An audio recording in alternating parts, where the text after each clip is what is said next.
All right, how's it going, everybody?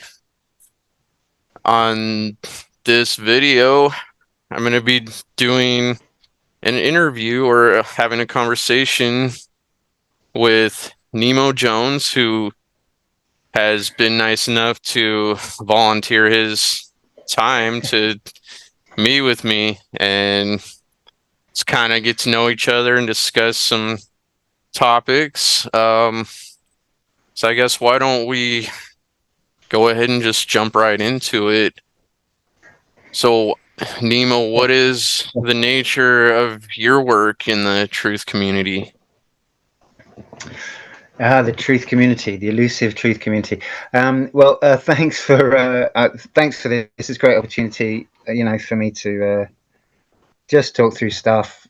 I also want to. I'm not very used to just talking freestyle on the camera, so it's something I want to get the hang of as well. So it's a welcome thing. So I just want to say that. So the nature of my work, well, I don't know. I mean, I've been writing songs for a long time. And then more recently writing prose, kind of essays, blogs as they're now called, and the nature of it is, well, just seeking. I guess I'm seeking out commonalities, between different kind of groups. That's what that's kind of my always been my So how kind I'm sort of pulled, is to yeah, see, well, hold on, are you sure you people disagree? Let's just check. yeah, you know, yeah, exactly. that's, you know, but of course, we're in a kind of, the general atmosphere is quite harsh, to be talking about a lot of these subjects. So Yeah. you've got with that as well. Okay. So, yeah. Yeah. But I'd say at the moment that I'm a bit, I'm not very clear about exactly what it is I'm wanting to do. I keep thinking, oh, I should just do some freestyle vids, and then I try and I think, no, I'm not that great at doing that. And then I'm writing essays. I've got a big stack of essays that I've never put out because I just like, well, they're not. I don't think they're good enough or whatever. So it's tricky. And there's so much stuff out there. You don't want to just add noise. That's Yeah. that's Yeah. I uh, totally know where you come from there. yeah. How about you? So have you just got done your YouTube channel? Is that it? So Yeah, for I you? just started the channel about a month ago, and Oh, okay. it's something I've been wanting to do for a long time. Like you were saying, I mean, that almost perfectly described me because I kind of go, to so many different places, and I try to have a focus for what like setting goals and, well, what do I want to accomplish and how can I best, contribute to this whole thing. But, sometimes I just like go by the seat of my pants and just like whatever feels right at the moment, go Mm-hmm. with it. And yeah, like you, I tend to be very critical of my own stuff, and sometimes I just have to kind of shut off those voices and just, you know, just say, you know what, it's not like the end of the world. You're not gonna, you have to just keep doing it to get better. Um, Yeah. Yeah. kind of. Indeed. So yeah, and I was gonna say the reason I started this when I did, because as I said, I wanted to, start a channel a long time ago. But Mm. I was kind of inspired by this last Trivium, the Funnel 3 conference, Mm-hmm. and I had talked to somebody else who was watching, and he's put a few videos out too. I'd kind of talked to him briefly in the chat, Jerry, and he'd mentioned he was getting ready for bed, and then he was like, but man, I kind of feel like I should do some content. I think I'm gonna do some content real quick. And then he just went and shot a quick video, just off the Yeah. cuff. And I was Mhm. like, yeah, man, like share the video if you do one. And he did. And I don't know, I just thought that was really cool that, that's the attitude I need to have. Like just jump right in. There's no like, it's never too soon to start. We get better as we move along. Yeah. So Yeah. Indeed. Yeah. I mean, there was some great stuff. I've actually, well, no, I worked my way through quite a lot of it. Actually, I didn't watch it live. I don't think I watched any of it live, but I've sort of been doing catch up, and some of it was really oh, great. I sorry, it thought was Mark cutting out. Pasco's. It was cutting out what? Uh, uh, there's just some really great content there. I think Mark Passio's presentation was super clear, and I don't know. It was short. I thought it was quite Mm, manageable for him. For his yeah. work, it was kind of one that was just like, well, that's really shareable. It's nice and short, and it's just got that really. It's just the real seven deadly sins. I've heard him talk about it before, but it's just such a great. It's just really draws you in. It's like, oh yeah, yeah. Why Yeah. why do we talk about those seven deadly sins? Mm-hmm. It's like Mm-hmm. it's just such a the other ones, the ones we know are just so abstract and just like I don't know. They're just like a guilt trip, on you. They're just kind of Yeah. nothing. It, They're nothing to do with reality. They're just like don't be too greedy. Don't be there. And it's like, what? What are you talking? So I thought that was great. And the Hannah Maria, I think is Hannah, was oh it man, Hannah I Maria? really loved her presentation. Oh, Yeah, that that was. was amazing. That one Yeah. really got. That was very moving. I found that incredible. Uh-huh. And there's the anthroposophical guy. I thought was really good. Very dense. His one. I don't know if you saw that. It's like trying to get. It's very philosophical. Oh, which one was that? Um, I don't can't remember the guy's name, but he's talking about Steiner, one of Rudolf Steiner's Oh, he was reading from the book, kind of reading first. I think passages it from was the one of book. his first books. Yeah, Yeah, and yeah, that was very, very dense for me, the kind of thing I'd probably have to listen to a few times to I did completely listen to it a couple digest. of. You know, Yeah, I I was listened to it a couple of impressed. times. Yeah, I listened to it a couple of times, but I think it was just good. It was just, I think, yeah, I got something out of it definitely about, well, about the modern worldview, I suppose. This scientific materialism, I guess. Yeah, that's I guess what you'd call it. You know, it's just how that's actually so alien to my being. This sort of separation into everything's like an object, and even my brain is an object, and my thoughts are just little neurons bouncing around. Yeah, It's so reductive. It's like, oh, it just leaves. It just what it kills the soul. right, Or right. it negates the soul. And I think Steiner saw that coming. I think he was very prescient in that, seeing that the advance of that, and doing what he could to sort of to go around it. So that brings up a question actually. Do you think that language itself could be actually inadvertently driving us down the wrong path away from true self-knowledge and really the soul? Do you think that having to have a word for everything and define everything, even though it seems like a useful mechanism, right? Because then we know, what somebody is referring to if they're talking about like an object that's not there at the moment, right? Rather than just saying that over there. I don't know. I does that make sense? Yeah, I mean, well, that's an endless kind of thing, isn't it? This whole debate. Yeah. does do people think we speak the world into existence? You know, didn't it wasn't even there before we could speak it. You know, um, I certainly think. I mean, it's obviously language is being used manipulative has been manipulated. Yeah. Something I've been thinking about recently is Old English and how that was Mm. wiped out. You know, I was recently in Wales, which is not far from where I am, and I was talking to some people there about the language, the way they tried to completely destroy.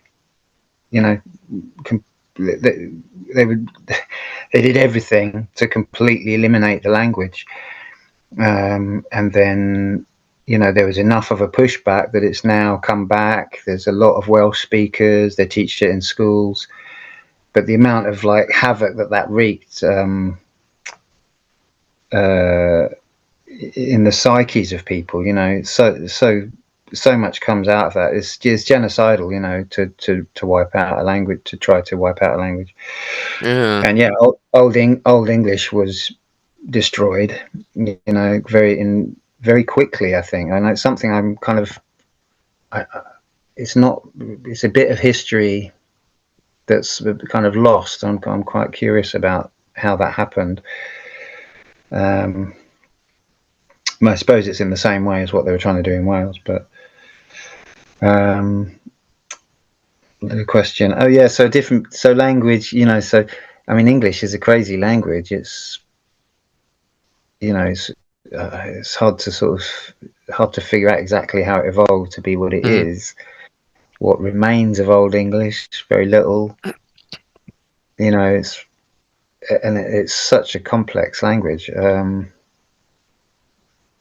I think in a way, I mean, it can certainly be used in a harmful way, Yeah. and in a misleading way. But but I think it's always the same with anything that's kind of humans create. I think it's like a process of you know, it's attacked and then there's always a comeback. You know, life always finds a way that there's always the organic. So whatever you try to impose on humans, they'll always make the best of it. You know, so Yeah. that seems to be a process that's hard to explain. You know, like life finds a way to you know enjoy slavery or Yeah. you know Yeah. it's like somehow it's never quite as bad as it looks like it's going to be, you know. I And mean that obviously can, yeah, and that can be both a bad thing and a good thing, you know, that can yeah, work yeah, to the yeah, advantage of the controllers. I mean, yeah, but it also, we need to be able to not allow our spirit to be crushed.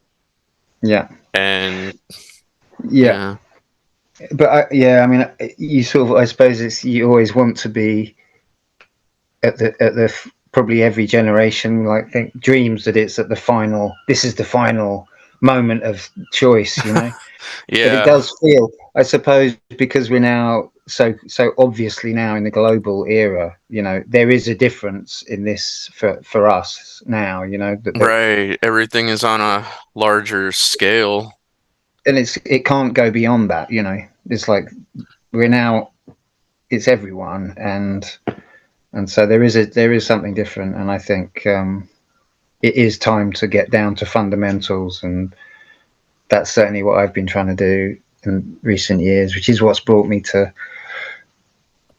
actually sit down and listen to people like Mark Passio and Mm, Larkin Rose and you know people who are kind of talking about fundamentals. yeah. Um, When did you discover Mark? um, well, I think I watched his I possibly watched all of his natural law thing quite a few years ago, um, and then just kind of forgot about it and just didn't come across him again. And then probably 2 or 3 years ago, I discovered him again, and I think I got actually started to listen to his podcast, and just started to be really quite inspired by his rants, and and just sort of feel like it was I suppose the spiritual aspect of it kind of really hit me at some point. I was like, yeah, this isn't just about like dry philosophy. This is actually about this is like matters of the heart, matters of the spirit. This is the real battle, that's going on. Yeah. And yeah, so now, yeah, he certainly has inspired me to sort of try and voice, to be clear about what's true, and to not be afraid to kind of express it to the best of my ability. Yeah. Yeah.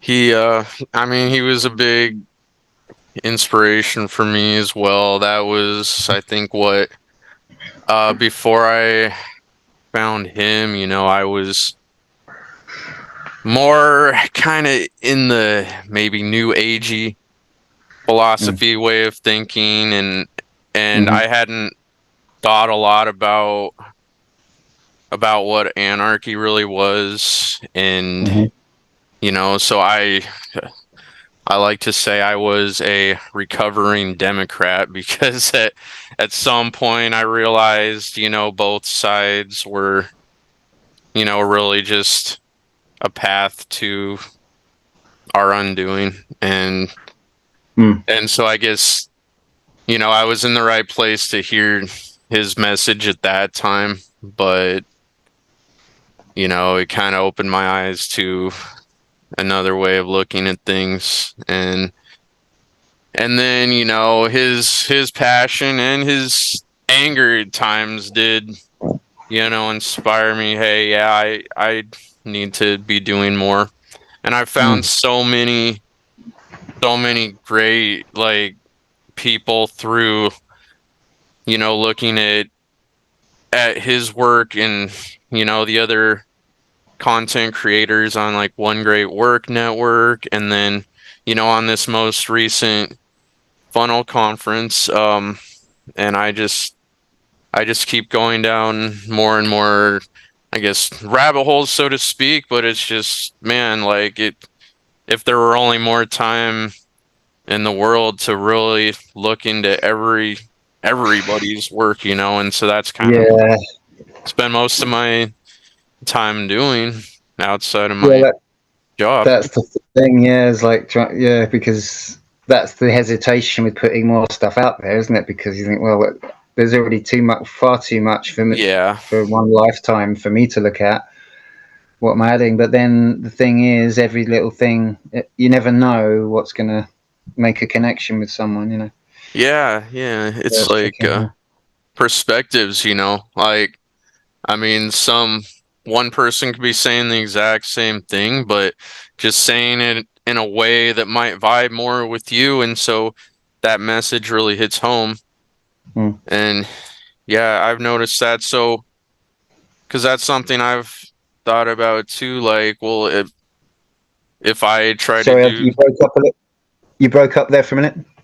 oh, okay, saying so that's something I've thought of too. Well, if I am going to be doing something like this, am I really bringing any value? Am I really bringing anything new? But, I guess I look at it like, well, the more content is out there that is, speaking a positive message that's going to hopefully help us break out of slavery, the better. Yeah. And you never know who might stumble upon something. So, Yeah.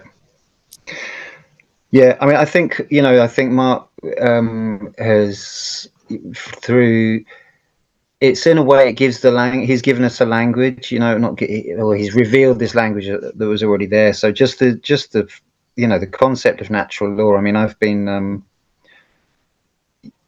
you know I've just been kind of amazed because I've started to talk to people around me about natural law, and no one knows what it means, And Yeah. you think, oh, okay. And not that I didn't either, but I mean, except I did, but I knew it through the Buddhist route. So I practiced Buddhism for a long time, and so there it's called, well, it's funny. You could call it Dharma. I mean, Dharma is really this strict translation, but you could karma is also is kind of the same. They both could be translated as natural law in a way, or cause and effect. Hmm. But so I had a lot of big. I put a lot of thought into it over the years, but from a different, through a completely culturally alien worldview. And so for me to sort of work out, oh, this is the same as Buddhism, but it's in a language that's actually of my culture, something that I can actually get, really take on 100% for myself. Didn't feel then like I was having to understand something that was from the other side of the world. It kind of seemed much more inherent to and much more natural for me to talk about natural law than to be talking about Dharma or the Buddha or whatever. So, Hmm. I see but what you it's mean.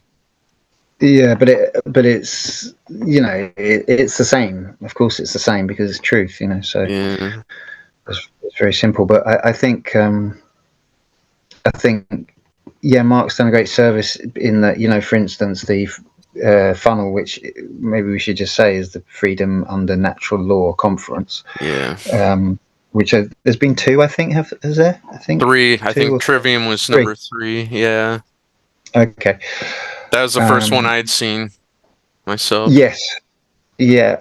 Um, Sort of. Yeah. It provides a framework. So that when you reached out on the chat that we're on, it's kind of like we know that we have a common understanding to some degree.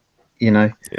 and that's in the world today. I mean, that's just so precious because everyone's so divided. Yeah. You know, it's to actually have like a strand of truth to like hold on to and go, ah, you get it too. It's like it's incredible. you know. Right. So I think just in sort of that like holding that all together, I think Mark's done us a great service, really. Yeah. Um, Yeah. yeah, and it is at times it seems increasingly, I don't know about increasingly, but it just very rare to run into people, who do kind of share this like-mindedness. Mm, I mean, you can go online and you can find a lot of people if you know where to look, but as far as like in the real world, mm,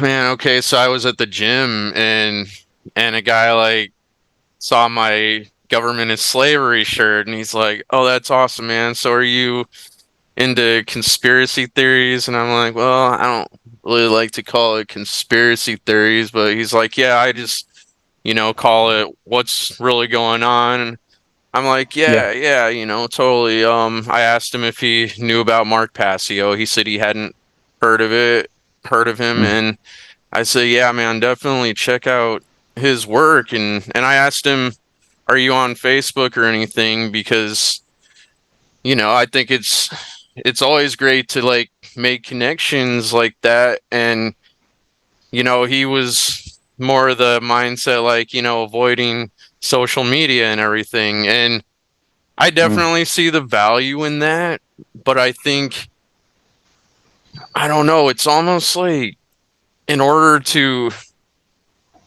really make progress in this world, we almost need to, be connected in that way. And then, we can kind of build our own framework on top of what's already in place, and Yeah. then the other will kind of cease to exist, if you know what I mean.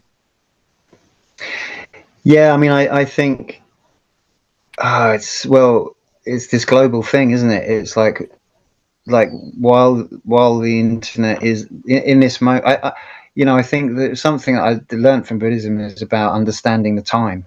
The time is always Mhm. changing, and so I think at the moment, that we're so sort of few and far between. If I think around people here, there are networks locally of people. A lot of stuff sprang up around COVID, the sort of, the whatever you want to call them, conspiracy types, this kind of thing, or whatever. And, but there's not many people that I really kind of, I always want to get down to like first principles, and I think a lot of the mindset or the worldview, well, it's disempowering, if you're looking at, oh, they're trying to do this, they're doing this, they're doing that. It's not that it's there is value. It's good. You have to understand the reality of the situation you're in, but at the same time, you have to be able to focus down onto, well, yeah, that's fine, but what's actually important, in the long run, what's real in the long run,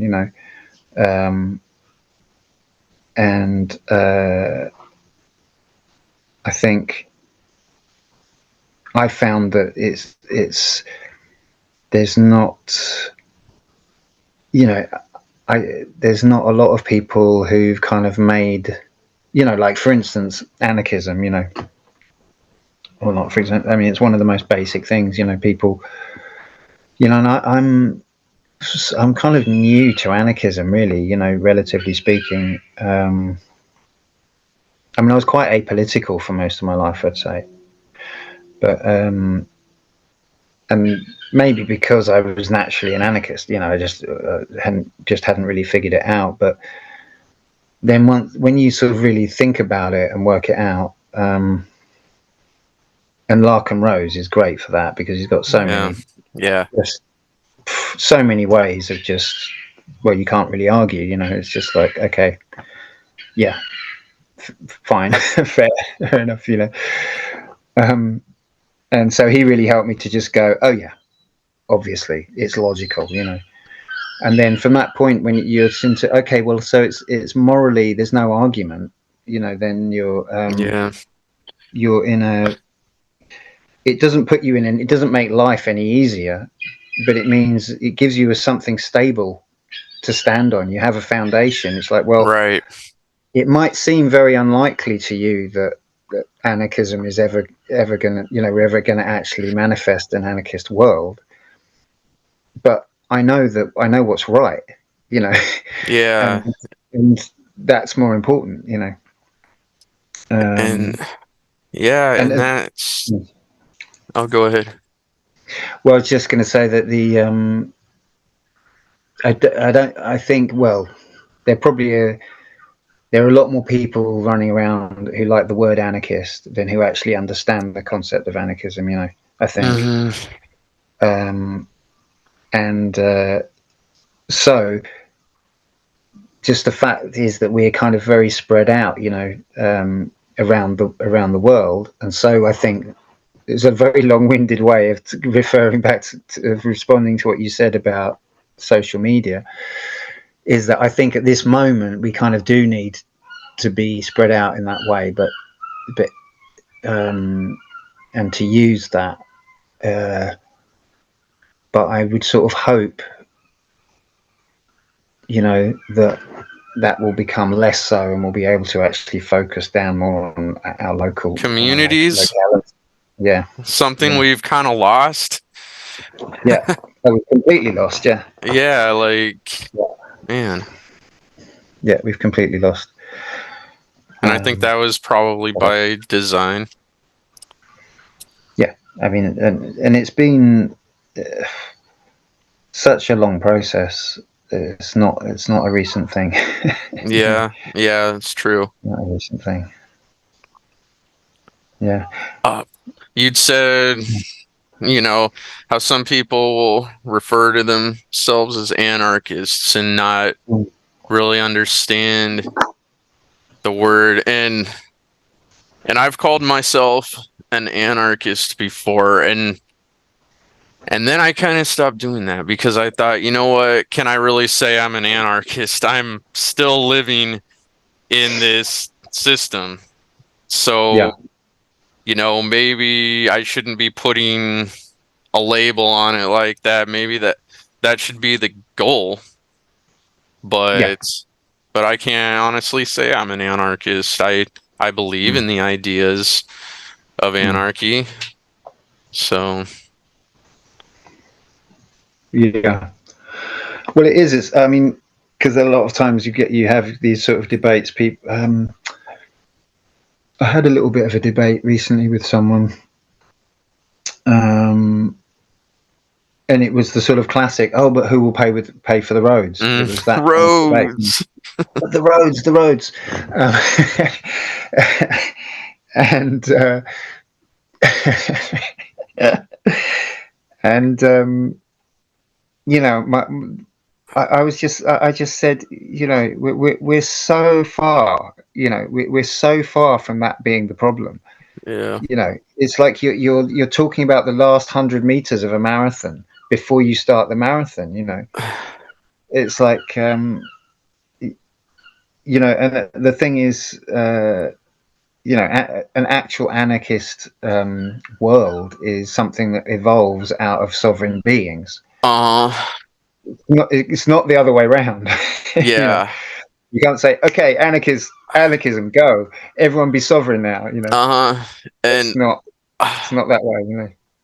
well, so this reminds me of a conversation that I had had with a really good friend, and he, is not down with all this at all. So we had a very long or series of very long debates on the topic, and Mhm. what ends up happening is, he'll ask, well, how would we do this? How would we put this structure into place? How would we put this structure Mm. into place? And I ended up saying, okay, so I'm here kind of telling you, that, well, there's no moral way to reconcile this idea of government, and you're asking me to put on the hats of an engineer, of, Mm. all these different trades. He's asking me, well, how would the roads be built, or how would this structure Yeah. work with this and that? Like, Yeah.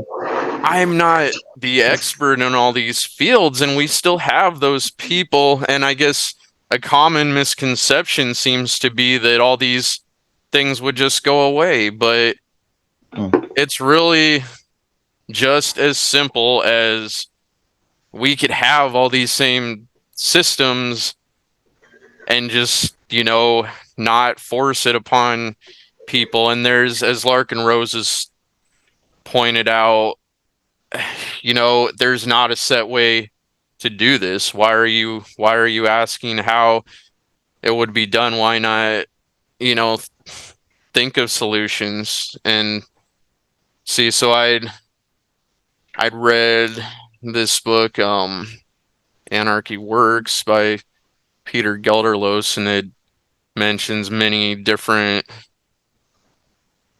examples of anarchistic societies throughout history. And I mean, there Okay. were there were a ton of different structures that there's not a set way to do it.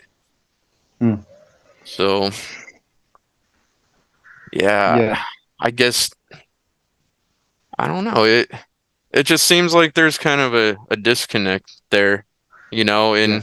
in getting that point across, and I think a lot of it is fear based. Of course. But And I think a lot of people don't understand the distinction between a leader and a ruler. So people Mm, think have this they've got the ingrained, especially people more on the right. They have this ingrained idea of hierarchy, and but hierarchy is natural, and they that's why they hate wokeism and everything, because it's all about, and communism, which is fine, but they sort of think that hierarchy has to be um, means ruler. They think of it in terms of a ruler rather than a leader. To me, a leader is someone who leads. You know, yeah, they have to actually be leading. there's You know, value in that. yeah. So yeah, a leader is someone that people want to follow.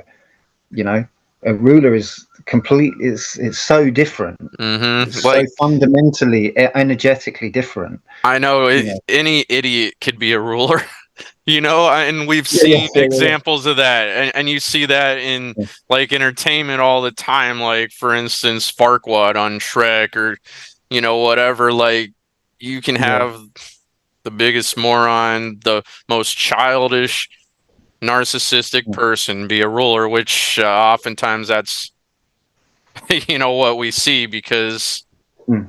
okay, like, how people will say absolute power corrupts absolutely. I would even argue it's the other way around because don't you have to be morally corrupt to want that power and to accept that power over people? Yeah. Well, I think these, the court, the legal system that is has kind of become the international legal system of, it's all a system of corporations, and so, I mean, I'm not into the whole common law thing myself. I find it really incredibly dull and confusing and It misleading. it But is. It is. but there is, it is a fact that the way that the system works um, by giving these kind of these, I can't remember the terminology of it now, but it's like an entity, isn't it? It's like a legal entity. A legal So fiction. the legal fiction, yeah. So, and that's so each of us will have a legal fiction within that system, Hmm. which is a corporation. There's a corporation called Nemo Jones, and corporate, Yeah. and then and then you get to an actual, what we think of as a corporation, like a company, is the same thing. It's Hmm. like it's this entity, but it has um, this, it's kind of what the Buddhist term is, like a hungry ghost. It's like it's this thing that everyone acts as if it exists, as if it's a real thing. And what does it have? An infinite appetite, and it's immortal. You know, that's what a corporation is basically. It's Yeah. like this Yeah. ghost that has an infinite appetite and is immortal. It's like, And that's and then, basically the definition of a corporation too, yeah, right? Like, but, a corporation by its very nature it's sociopathic, and yeah, it's yeah, it's like a and it's a fact, Terminator. It's a machine and will not stop yeah, until you are dead. yeah, and it's a fiction, Yeah. But the state is sort of like I don't know. In a way, I think the state is maybe the first corporation that has to exist for all of the other ones to manifest. I don't know, historically Mm, speaking, but so, like in the UK, we have the Crown Corporation, hmm. and then you have also, I think, the City of London Like the Corporation. city I of don't know about it London. all, Yeah. and they're kind of related. I don't know, but the crown is this kind of concept of sovereignty. So it's like it's an externalization of the people's inherent sovereignty. It's like placed into this legal fiction of something which rules over the people, Yeah. you know. And then you have the so-called sovereign, in inherits their place in that, as part of that. But it's actually the Crown Corporation is this kind of fiction that yeah, kind of lost my train of thought, but yeah, I have lost my train of thought. Oh, and yeah, no, I've I've spent, some time looking into the whole law thing. I'd heard about Mm. maritime admiralty law Yeah, from yeah, the documentary Chimatica years ago, and I was like, I want to learn about this. This seems like pretty powerful, yeah, but it's one of those things that get into some trouble if you don't know what you're doing. And then years later, I found the state national movement, and then currently I'm actually kind of going through Crow 777's law playlist on the side. I just actually finished his health playlist. oh yeah, And there's a lot of different perspectives. And I think as he pointed out, there's probably more than one way to skin a cat. You'll get a lot of people saying, "Well, you're doing this all wrong. You're gonna get people in trouble." And yeah, I think the the biggest thing is like understanding, because I think technically most of this shit is true, right? But if you go in front of a judge or a cop who doesn't understand it or just doesn't look at it the way you do, then you're not really gonna get yeah, anywhere. Um, and so like I was saying to my friend the other day, legally you could probably be driving around without plates, drinking a beer, smoking a joint, speeding, whatever, not hurting anybody, and you could be yeah, doing it completely legally, but you're going to get pulled over every time. mm. And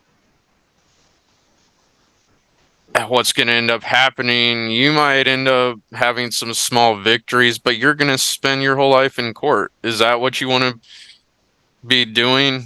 Or Yeah, yeah, or do you want to be focusing on, the bigger picture? yeah. Yeah, I mean, so I realized why I was brought that up, because I wasn't to do with the common law thing. It was just to do with the state, and the idea, this thing of absolute power, because Hmm.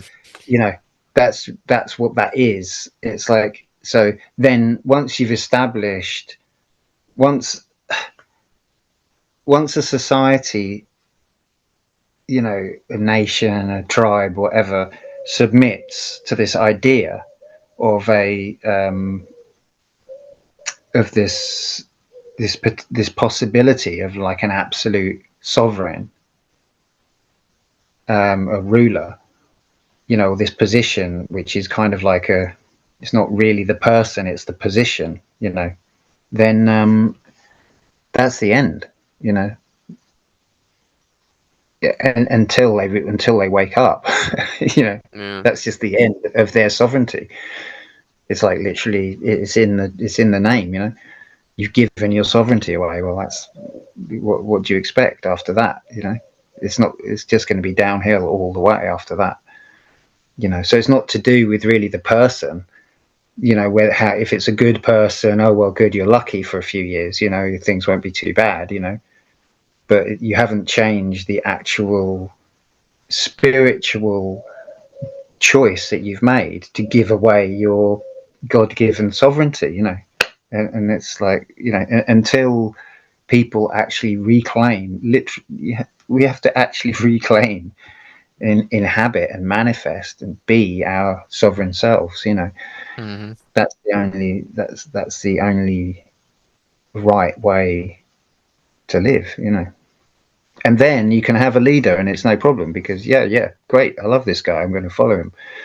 you know Yeah. I'm with this guy. That's fine. A ruler is no problem. Sorry, a leader is no problem. But a ruler is, by definition, is something else, and it's to do with that giving away of sovereignty. You know. Yeah. Yeah. Yeah. Uh, so, so do you think the whole concept of rulers,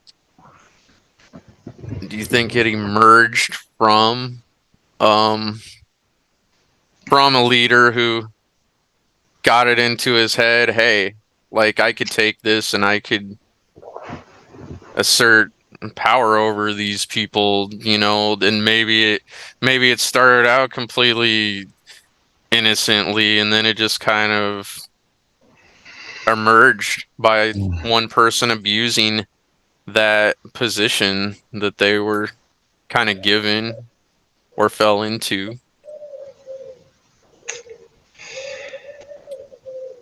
Well, you're looking back into the mists of time, aren't you? Right, right. Yeah. Like who Like knows how far back that goes, but where I mean, I think psychopathy is when I discovered psychopathy, and that as a reality, in our world, that just blew my mind. I was like, oh, I spent quite a long time going, oh, I get it, and that kind of explains a lot. But when and where, I mean, in a world of sovereign beings, then a psychopath would not have anywhere to hide, anyone to hide behind. I think, in a yeah. way, I think, in a way, I think the psychopath is. I think what you almost need is, you know, I mean, I wrote about this in a blog, but maybe my thinking's probably moved on a bit. But um, you need a psychopath and,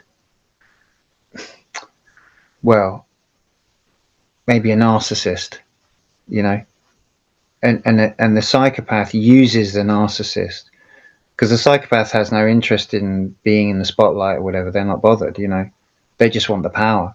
But you need a narcissist who's gonna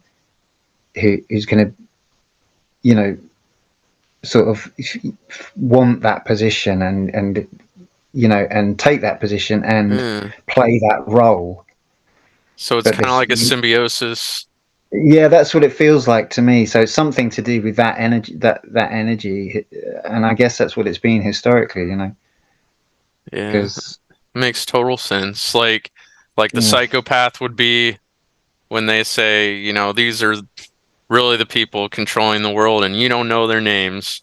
And the yeah, yeah, yeah. narcissist would be like, the Everyone whose name you do, presidents or even like the yeah, CEOs of corporations. I mean, yeah, yeah, yeah, yeah. it's And then interesting. even these people, like I was thinking about Klaus Schwab, he's like such a cartoon villain. I just think, Oh, I it's just think, over the no, top. I mean, it's have you just, seen that video where he's wearing like that space age yeah, looking, like yeah, what the? yeah, Oh, I yeah. mean, it seriously, if I don't know, if you saw that, you would not think that was real. If you didn't know who he was, you would think that was from a movie. That Yeah, man, yeah. But it's almost like he's kind of been put there for the conspiracy theorists to freak out about, because probably yeah, most people probably don't know who he is still, yeah, but he's got that accent that he's got, it's just it's eats your the bugs. cartoon villain accent, you Yeah. know it's just it's funny. So Oh, I don't know, it's funny. oh, Yeah, well, let's see. who knows what he's really about. So what? Oh, what was it that, or when did you kind of first become aware that things weren't as they seem in? in the world that there was more than what we're being told? Well, I had a bit of an unusual upbringing, in that my mum was in a punk band, Oh, cool. sort of an anarcho punk band, um, and so I was, I guess, in that sort of context. I mean, I was just a kid. I wasn't really particularly paying a lot of attention, but obviously it was there. This kind of just sort of level of mistrust of society, you know. Um,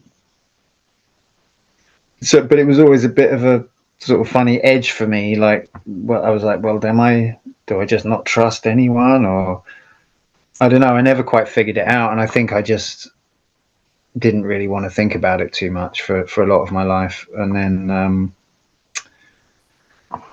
um, but then I did always question things. I mean, I remember questioning because I've thought about this more recently. I remember questioning the global warming last century. I was questioning it for sure. Like late 90s or whatever. I was kind of on forums going like, "What's trying to figure it all out." And I remember at that time like quote like talking to people. I remember having some interaction with someone. It was on Facebook and being told, "Oh, and being sort of shut down, having the classic sort of like the sort of woke hissy fit. Of course, woke. We didn't have the name then, but like just basically, ad hominem chucked at me and like, oh, you Mm, don't know anything, but who are you? Whatever, yeah. all of that stuff. And that was a long, long time ago. I was kind of, and I just was like, oh, why is someone being horrible to me? I'm just asking questions, yeah, Yeah. very naive. And of course, we didn't. It's all kind of become much clearer over these years since. Like, oh yes, of course, it's everyone's been conditioned into this, uh,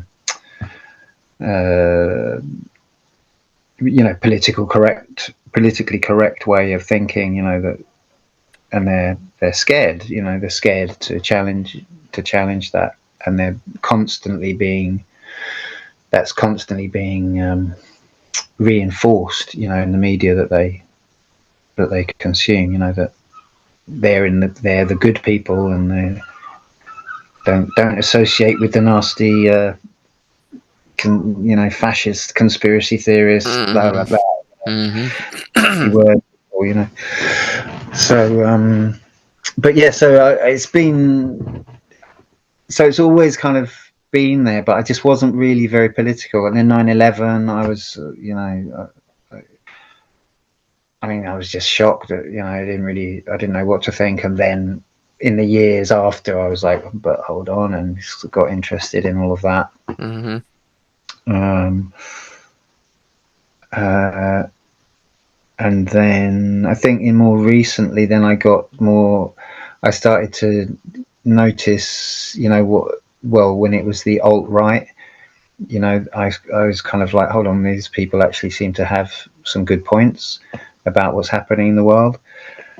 And, you know, and then I saw them getting kicked off YouTube and all that kind of thing, which always, so yeah, that was a part of it. And then I think from there, then got more, that's probably then after that I discovered more of the, Mark Passios and those kinds of people. And so it's been a sort of funny winding journey, and then of course COVID was just madness, Hmm. so, um, but yeah, so like before, like I was tuned into things. Yeah, I was quite sort of conspiratorial minded. So whenever bird flu was, I remember that, and Hmm. that's something that's been completely forgotten.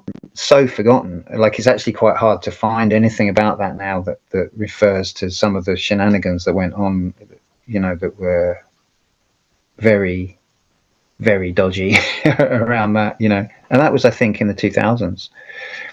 Can you remember anything about, because I think at that time I probably wasn't really paying attention in that way, you know? Yeah. So can you remember anything that you noticed about that whole thing with bird flu? Well, as far as I remember, there was a bunch of vaccines in somewhere, Sweden or somewhere, and a local guy was like, "Oh, I better just test these before they go out." And he went and tested them. Was like, "Oh, they're like totally toxic and dangerous, contaminated or whatever." And then everyone, it just sort of was like, "Whoa, okay." It was like shut down, like forget about. It's just memory hold the whole thing. That's my memory of it, how it happened. It was like bird flu. Everyone's got to get it. Get it. Oh, nothing. you know, Wow. it was like that. You know, um, So I was I'd been expecting them to do that again. So I'd been listening to. I've probably followed James Corbett for, loosely followed him for years. Um, Corbett Report. I think I've seen at least bits of it.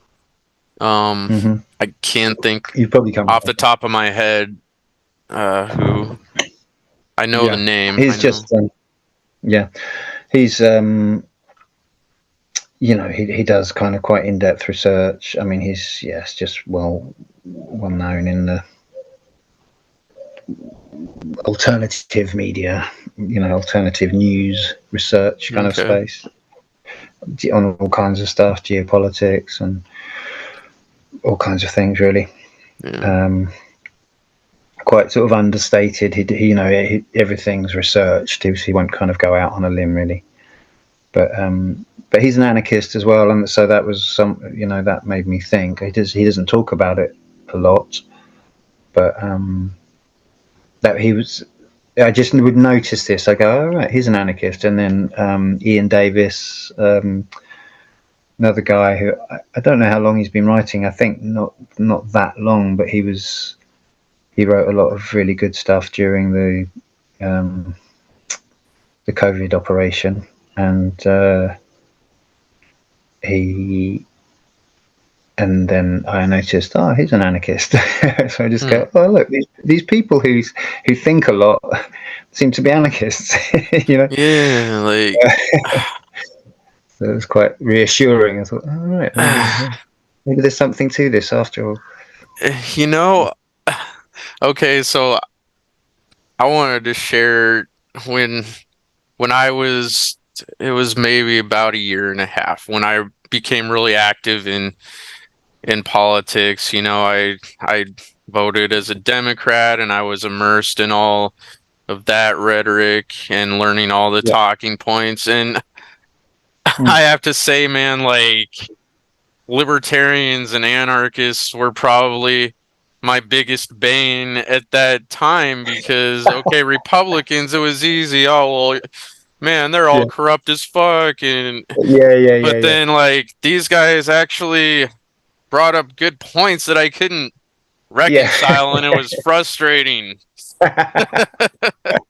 And I knew they were smart as fuck and Yeah. you know, more educated than me.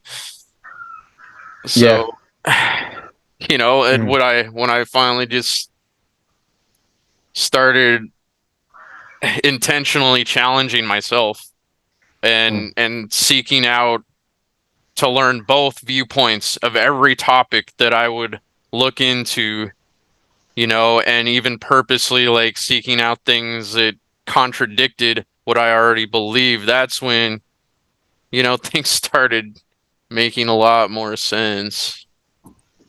Yeah. Yeah. Yeah. Yeah. Well, that's just a great habit, isn't it? It's like look at the other side, you know. And I mean,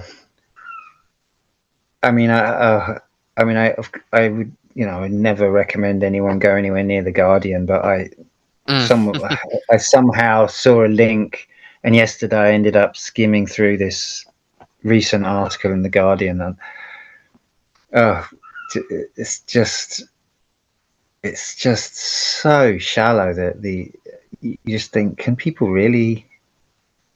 I don't know. I don't know what level people are.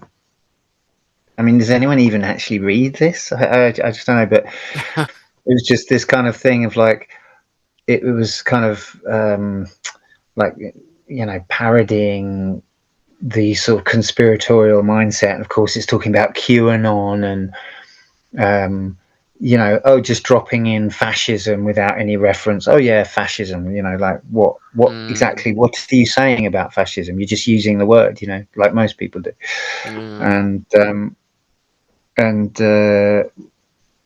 then it said like, something like, oh, don't believe what you read in the mainstream media.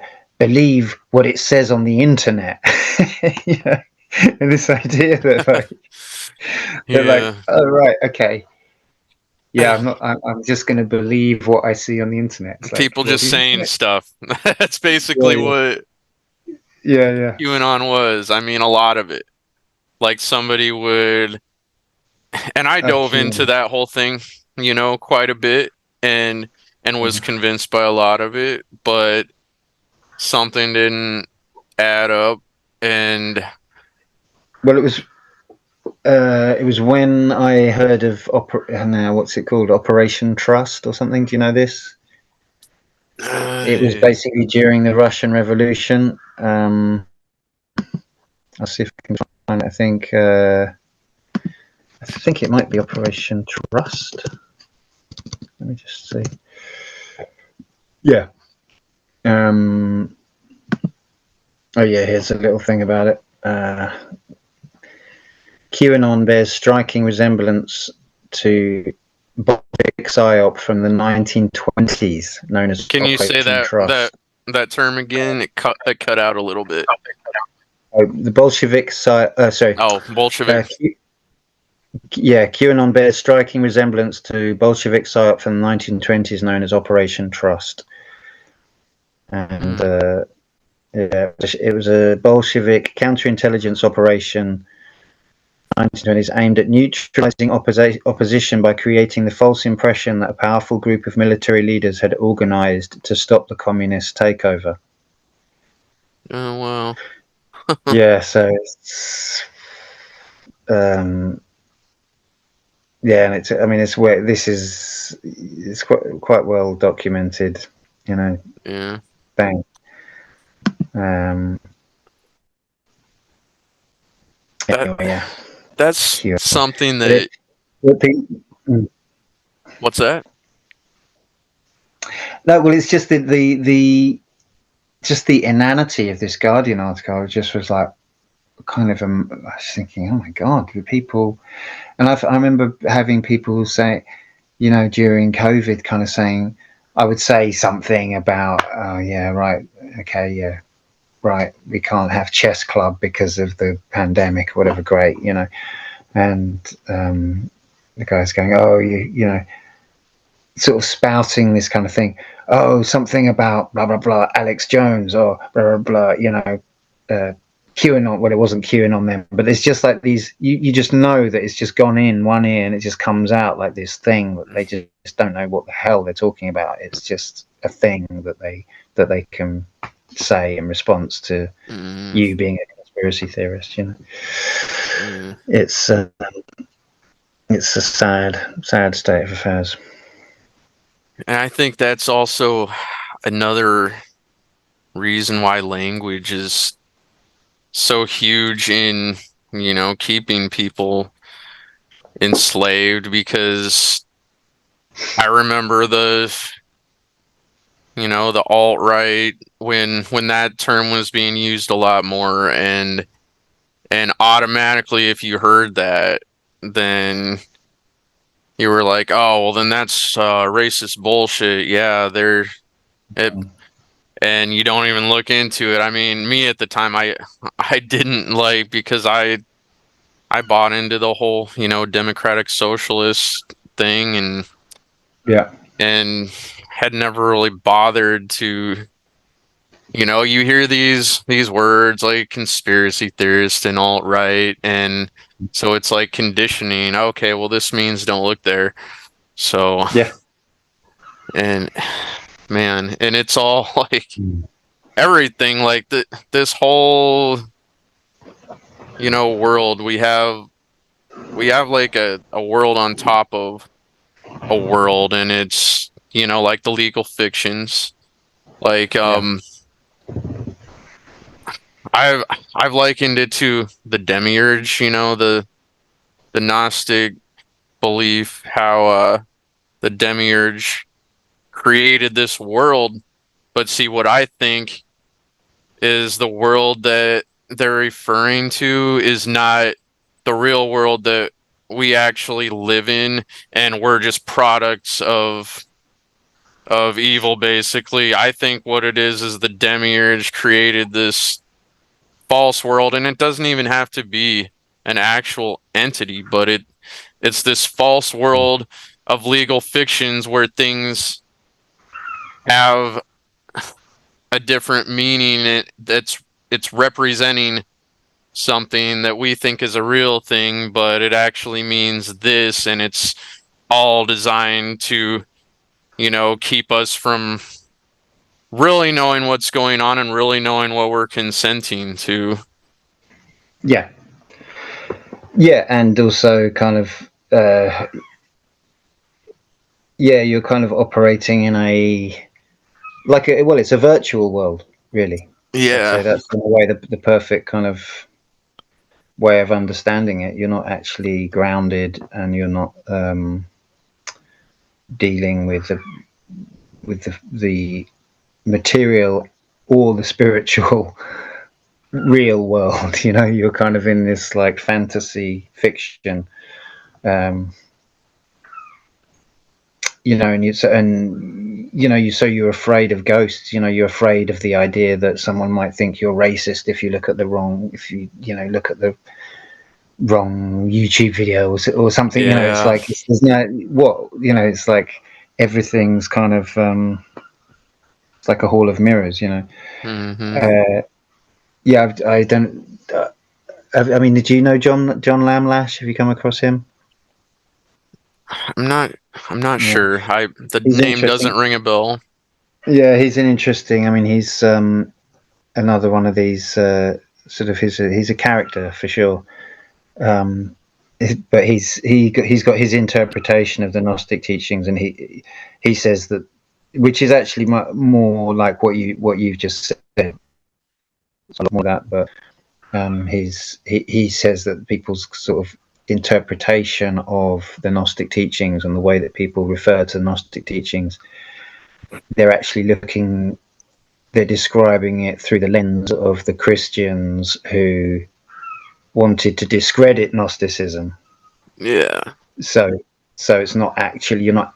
Most people aren't actually talking about Gnosticism because they don't really understand it. But actually, what you've just said is actually more in line with what he would say. I think. Okay. Um, yeah, So, but they talk about the archons. That's that's yeah. um, that's directly from the Gnostic teachings, the archons, which obviously relates directly. Archon, anarch means without archons, basically. Right, right. Anarchist means The, without archons. so the archons would basically, it could be translated as controllers almost. Yeah, I something mean, like that. it, Rulers, yeah, yeah, yeah. yeah. So But that, oh no, they're go kind ahead. of Sorry. they're sort of understood as non-physical, but that they can influence, which actually relates directly with Buddhism as well. That's very much in line with Buddhist teachings. That I mean, the Buddhism that I still follow to a degree is Nichiren, the teachings of Nichiren, and one of his Hmm. quotes from one of his uh, writings that always sticks with me. He says, "The devil's something like the." the devils vie with each other to, like, I can't remember the exact phrase, to mislead you, basically, and to distract you from your path, So it's literally this picture. There's not just one, that's been assigned to you. No, they're fighting with over you. They're like fighting each other to like get into your Yeah, mind and influence you and distract you from actually living in alignment with natural law, basically. You know, that which I think makes is a total great. sense.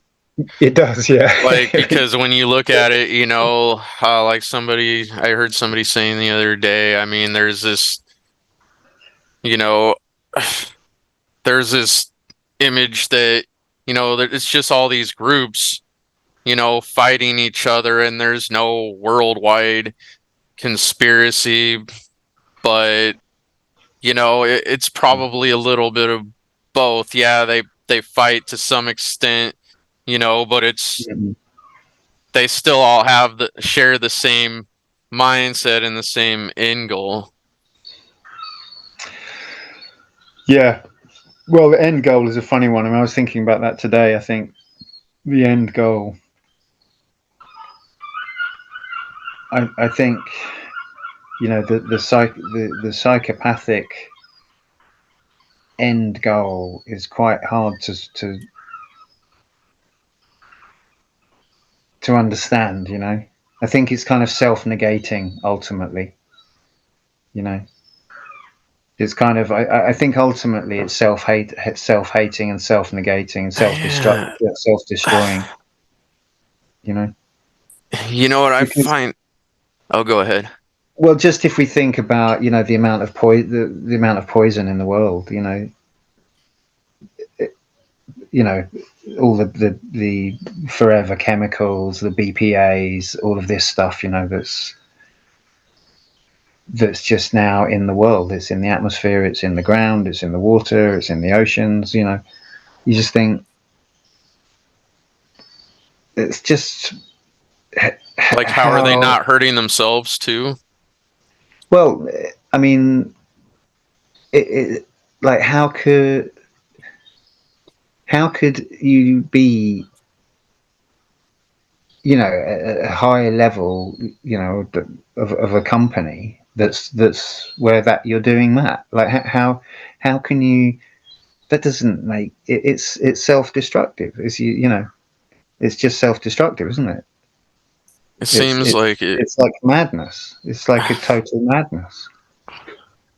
And there seems to be like okay, so I liken it to, I'm a huge Star Wars fan, and this whole lore of the Sith and this idea that they're all working toward this common goal that they kind of pass down through generation and generation, of the Sith Lords, but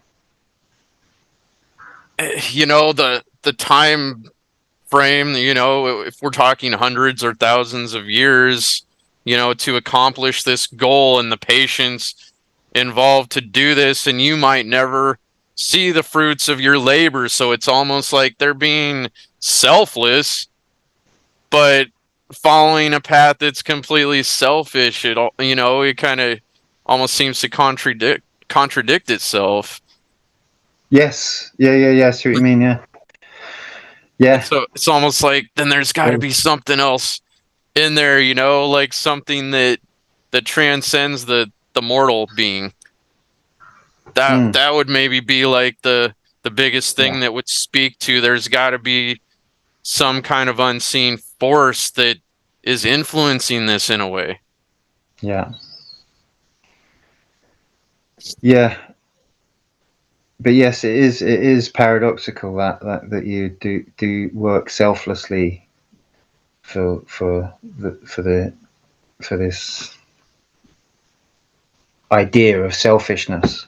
That's kind Yeah. of it's just very strange. I mean, that's kind of, I suppose, in a way, what Satanism is, as Mark Passio talks about it, which I don't claim to understand much, but about it, but that seems to be the essence of it. It's to serve only the self. But then, if you're serving the self beyond your lifetime, then it does seem like something beyond the self. It's very, Yeah. Like very strange. what would what would get you to that place? I like we can see it, right? I mean, we kind of think in the opposite way, but there's that genuine care and um Well, I think it's care. I mean, care goes both ways, doesn't it? I mean, I think that's another thing that Mark Passio has been really helped me to understand is like, well, care. The reason that basically evil is winning is because they care. You know, yeah, they care about it and they're consistent. that's And we're not consistent. We're all over the place. mm-hmm. I mean, we might care, but a lot of times even that care can turn inwards and turn into sadness and depression and like I'm not good enough. Why is it not working? And all of that. And um, so it's not like, well, certainly for me, it's not like I'm able to just be like, yeah, positive all the time. Yeah, we're gonna win. Yeah, It's like that's hard. So it is. it's it's a tough. We're in a tough place. You know? We really are. Mm. Um, hmm. Okay, as so I'd seen in one of your posts Mm. you'd use the term clown world and kind of got into that a little bit and I've been hearing the term a lot Mm. recently and Mm. to me it reminds me of Mark Passio and with the horn, making fun of people, but I don't know if that's where it originated, so I wanted to ask you about Yeah. it because it seems to be kind of a thing now. Yeah, I think. Well, maybe its time has kind of come and gone. I don't know. I mean, I think as far as I know, it came from sort of right, like even alt right, possibly like 4chan, that kind of thing. Not that I never was on there. I don't even really know. Anyway, but you sort of see things filter through into other places. I'd be hanging out, whatever.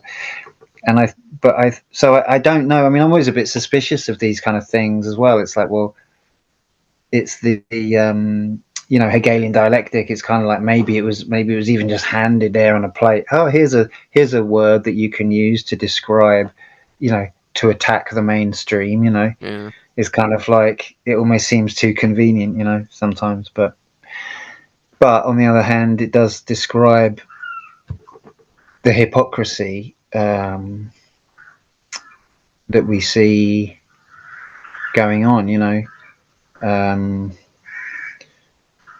and the way that people are doing the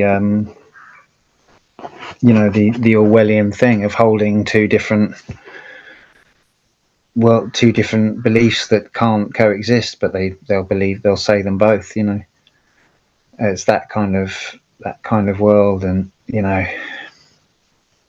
like what's the story this week is we've had this autistic girl call a policewoman a lesbian, or say that she looked like a lesbian. In Did you hear about this? Mm-mm. So it's just it's horrible thing that happened in Yorkshire in England. Um, I mean, I won't go too much into the story, but it's just, I mean, that's essentially what happened. So, but apparently, if you call, it's the hate speech thing. Hmm. So, but it doesn't really make sense because, so so basically, they arrested this 16-year-old girl, autistic girl. They dragged her out of her house. There were 7 police there dragging her out of her house. It's on film. I mean, it's absolutely shocking. Her mum's there going, she's got a spine injury. You can't drag her by her arms like that. All of this. She's in tears. It's just really distressing. And the woman. The woman she said looked like a lesbian is standing there like with her arms folded watching all this unfold. It's just like the horrific scene. It's like totally nightmarish. But what's crazy about this, okay, you've got supposedly a hate, like, what's a hate crime? Well, is calling someone, saying that someone looks like a lesbian is a hate crime in in politically correct, in woke Yeah, world. What's wrong with being lesbian? That's a I know. that's a Yeah, that's a protected characteristic. It right. it shouldn't it be the other way round? If she was lesbian and she was called, said she looked straight, then maybe that could be a hate crime. It's like the whole thing. Yeah, Nothing like, makes sense. It's like so was that's she a lesbian? Or who knows? no? I Who mean, cares? not that it matters, but I guess yeah, yeah. it shouldn't be an Well, exactly. insult. It's like, Although I guess to some people it would be, but yeah, that would be the hate crime.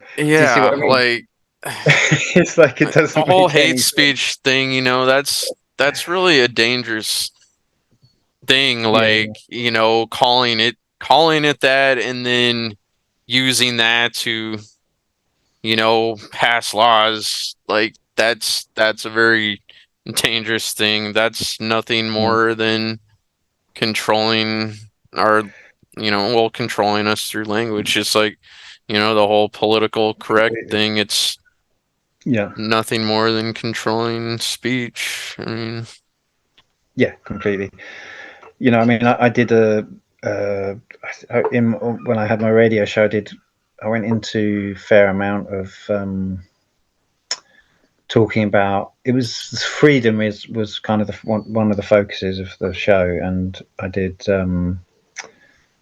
a fair bit talking and thinking about freedom of speech. But then I sort of realized eventually, as an anarchist, like, it's not something I need to really spend any more time on, because, well, of course I believe in freedom of speech, because who am I to stop someone speaking? Do you know what I right, mean? right.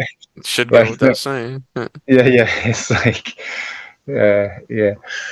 So, yeah, that's a crazy one. But yeah, I mean, the clown world thing. Yeah, I think I used it in a piece. Yeah, and yeah, it was just sort of a way of saying, just a shorthand of saying, you know, that's. I guess in that piece, I was trying to sort of say that. I mean, on the one hand, we've got, the fall of, you know, the decline of Western civilization, I guess, which has long been predicted or long been happening, but it's kind of just going into overdrive now. And then on the other hand, you've got,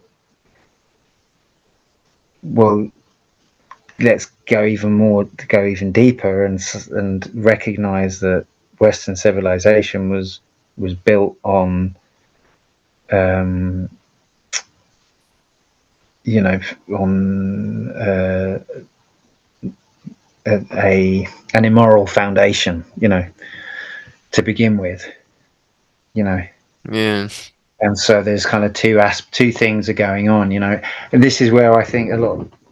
This is something I'd really love to sort of open up a debate, with people who are on the right. That a lot of people kind of think, they see Western civilization falling apart, and they sort of think they're sort of longing for something, that they, even if it's just the 80s, or or the 50s, or Victorian times, or the Roman Empire. They're sort of clinging to these like things, this kind of great, or Mozart or something, some great aspect of like Western civilization, and they're kind of missing, in a way, they're missing a trick, because, well, I think here you, you have, let's get down to basics, let's get down to fundamentals, let's look at the reality, which is that,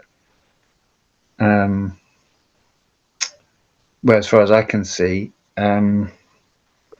what I've been trying to look at and understand. It's very difficult because the history's been demolished, but our, the indigenous people of the world, starting in Europe, were sort of completely, their culture was destroyed. Basically, their culture and their Yeah. ways was destroyed. And in a way, the only clues that we have are the sort of last remnants from the undeveloped parts of the world. But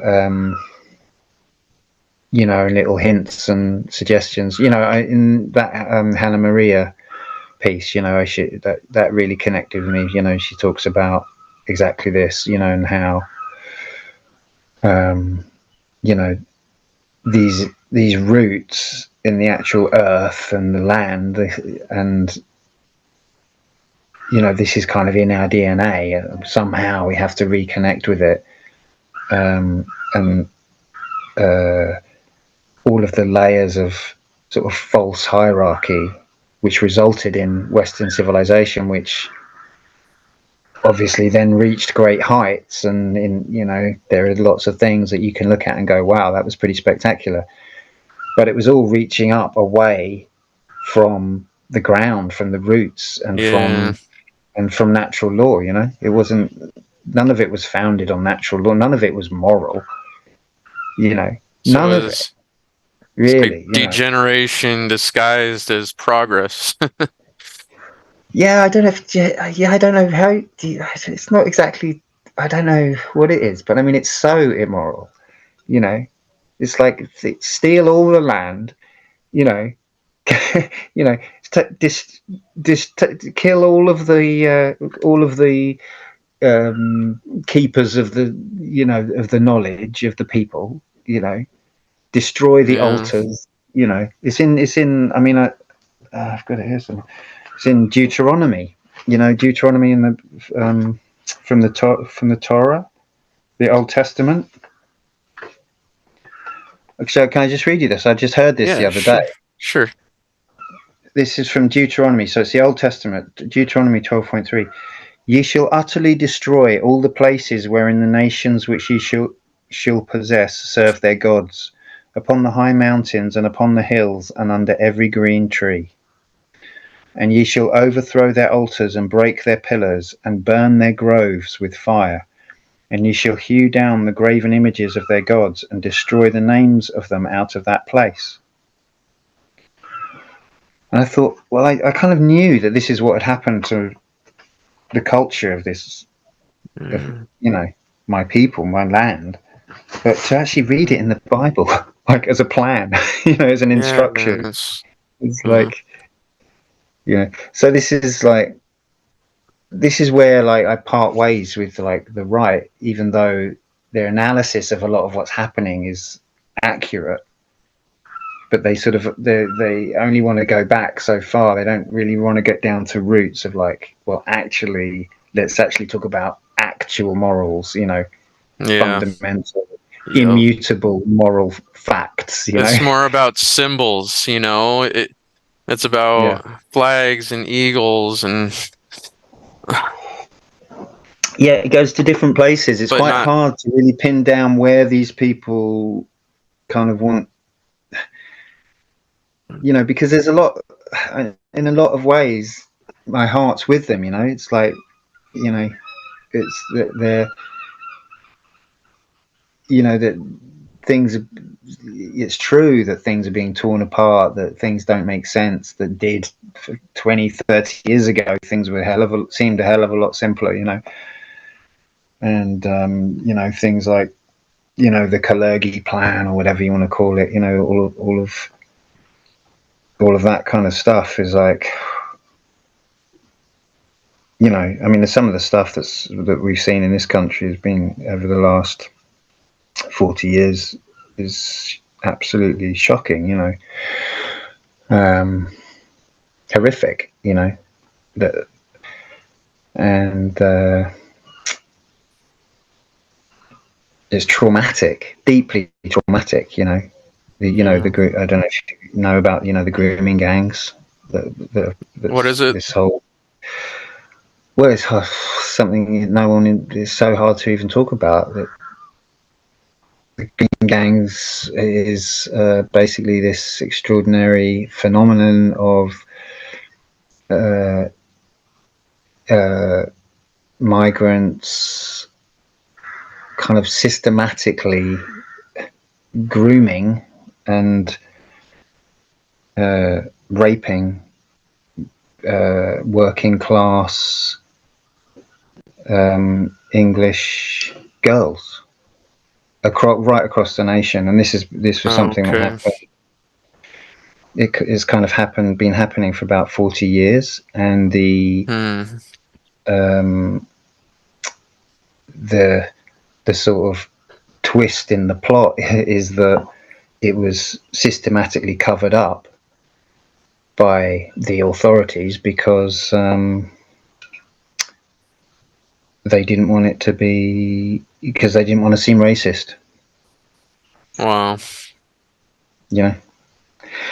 And it's one of these things you just kind of go like, it's such a traumatic thing to even contemplate, and it's kind of already happened, and you just kind of go like, ugh. It's just it's so shocking, and no one really knows what to do with it. The only people that will talk about it are the right, obviously, but no one knows what can you do. It's just it's such a scar, you know. Um, Yeah. uh, and yeah, uh,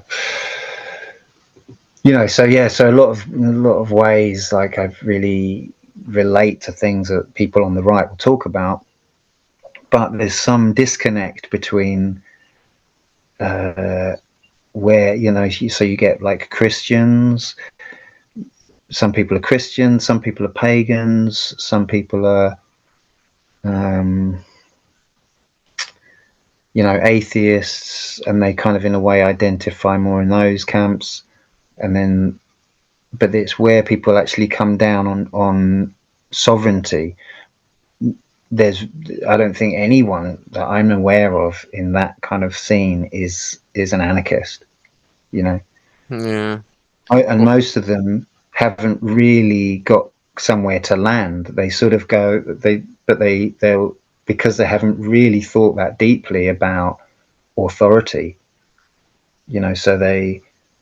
so they just want things to be like they used to be, basically, whether that's the Roman Empire or Yeah. you know or Yeah, or like the idea of a republic and how that's the solution, and yeah, yeah, that's really not. You can look at many examples of republics that aren't really the best situation.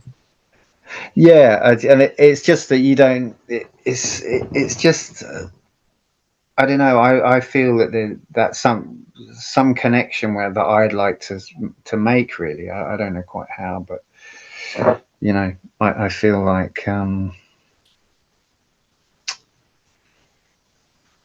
there's there just isn't a foundation, and ultimately it just comes down to people going, oh, we just need to vote the right people in, even though.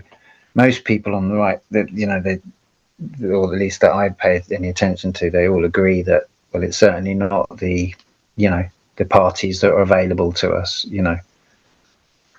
but they don't Yeah. really have any other suggestions. So it's a funny sort of, it's a bit of a disconnection there. Yeah. There isn't really a foundation. Oh, we're going to land. Here's where we want to go. Some Here's what people we're. think that the solution is, well, we just need more parties, we need more choices, and that'll solve it. Like, Yeah, yeah, yeah. I don't know how it really would, because ultimately you still have the same, you know, the same false idea of that it's okay to have authority over other people. Yeah, yeah, yeah, yeah. Do you want to take like a 5 minute break and, then Yeah, come sure. Have we back? been And going? Have we been going for a we've really been long going time? for over an hour now, like maybe an hour and a half or so. It's Yeah, yeah. been a really cool Well, talk, and that's awesome.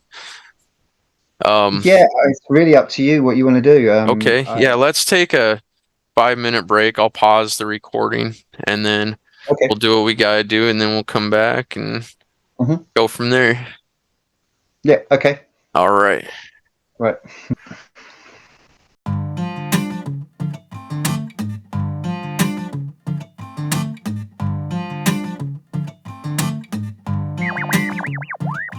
If your party's getting just a little raggedy, lean on me. I got a relevant matter of fact that really could sprout your bean.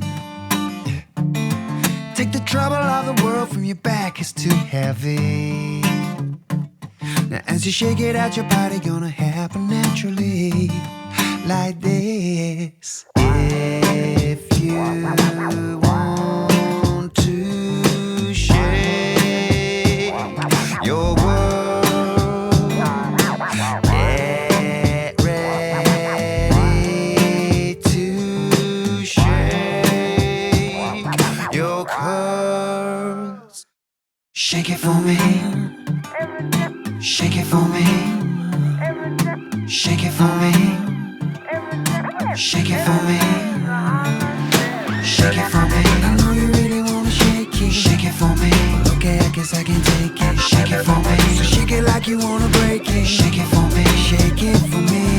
Shake it for me. Wherever you wanna take it. Shake it for me. You make a love and wanna taste. Shake it for me. So shake it like you wanna break it. Shake it for me. Shake it for me.